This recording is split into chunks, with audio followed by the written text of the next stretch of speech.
butterflies are doing their thing. The shades of Shirley Temple charm. Quel dommage! What a shame. Blair, I didn't know you spoke French. Mes parents ont divorcé. Toujours, je voudrais être mort. Jesus. Blair moves toward the camera with a slow burn as we begin to see what a threat Cynthia truly could be. This could be the most adorable cat fight ever. Oh, there goes next month's French competition. French competition. Oh my God! I'm gonna die. Me too. Are you going to count the votes down here? Everyone looks to Mrs. Garrett in anticipation. Please, Mrs. Garrett! No! No! I'm going upstairs without an audience. All you need to know is who's won, not by how much. True. A landslide would be pretty embarrassing. Especially if it's for Cynthia.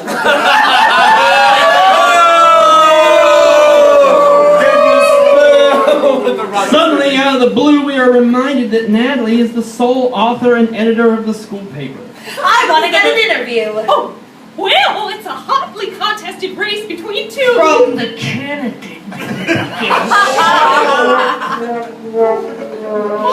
Jesus Christ. Sorry. Well, let's see what we got here and get you two guys out of your misery. And now for the interview.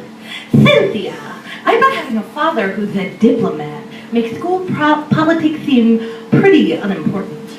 Ooh, another burn into Blair's ego. Cynthia is going to win and she doesn't even care.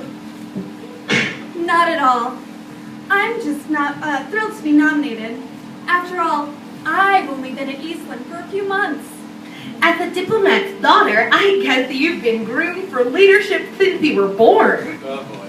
Well, actually, I only got the call a few years ago. It was at dinner. Daddy was trying to make peace between two friends, and one of them leaned across the table and said, "You know, Cynthia, she has the makings of a great leader." Oh, how sweet. And Anwar said, "You're right, Menachem."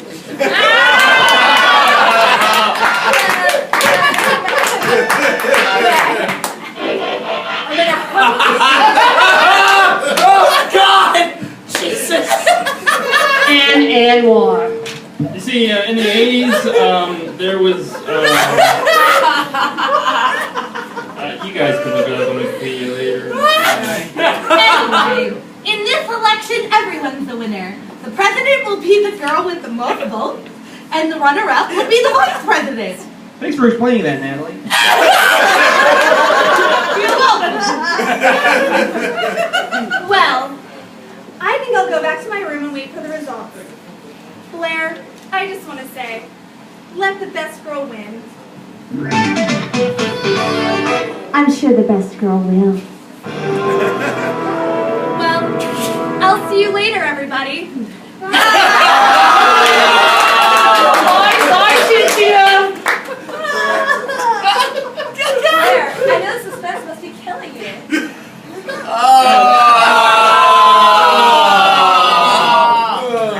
I'll remind you that the character lines are verbatim. I didn't add that line. Not really. Well, it's killing me. I'm gonna go upstairs and do what I do best. Snoop. Yeah, I didn't add that one either. It's going to get worse. Blair, did it ever occur to you that you just might lose? Are you kidding? Yes. Every time I look over my shoulder, Cynthia is gaining on me. It's like two Rolls Royces drags racing. I lose. How will I save face? Oh, you want to save face? Do what they did in Shogun. Joe mimes a samurai suicide as Natalie is an anatomical model. You really do hit all the vital organs that way, don't you?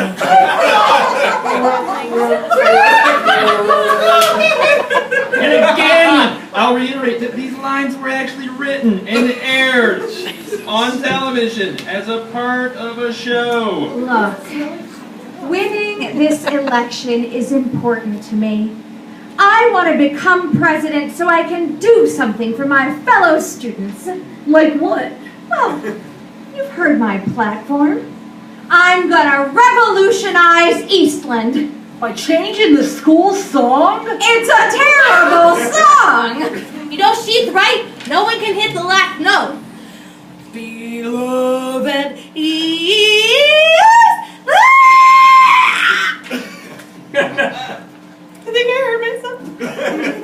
See what I mean? Being born with certain advantages gives me an obligation to serve, not unlike the Kennedys, the Rockefellers, The Godfather. I don't need Marx. Look, I know how you feel about me, but I can win this election without your support. Oh, but you had it. Cynthia's okay, but I voted for you. Why? Thank you, Joe.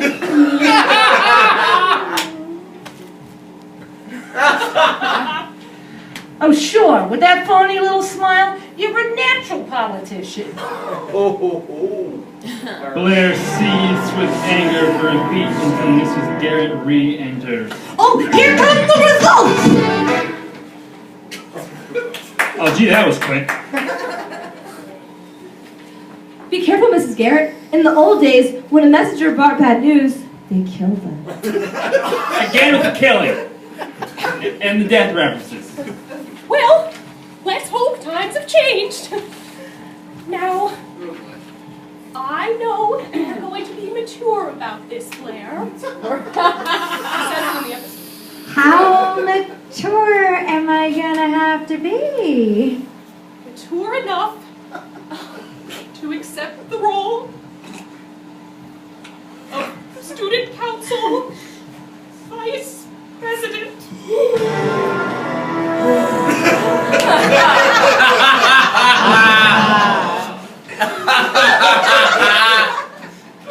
Mrs. Garrett gets a look of fear on her face as Blair's expression moves from utter shock to disgust and finally into privileged crybaby mode.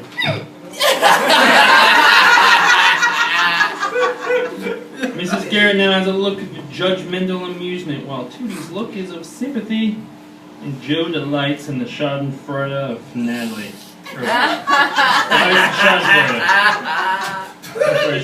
Natalie has probably run upstairs to finish her interview with the diplomat's daughter.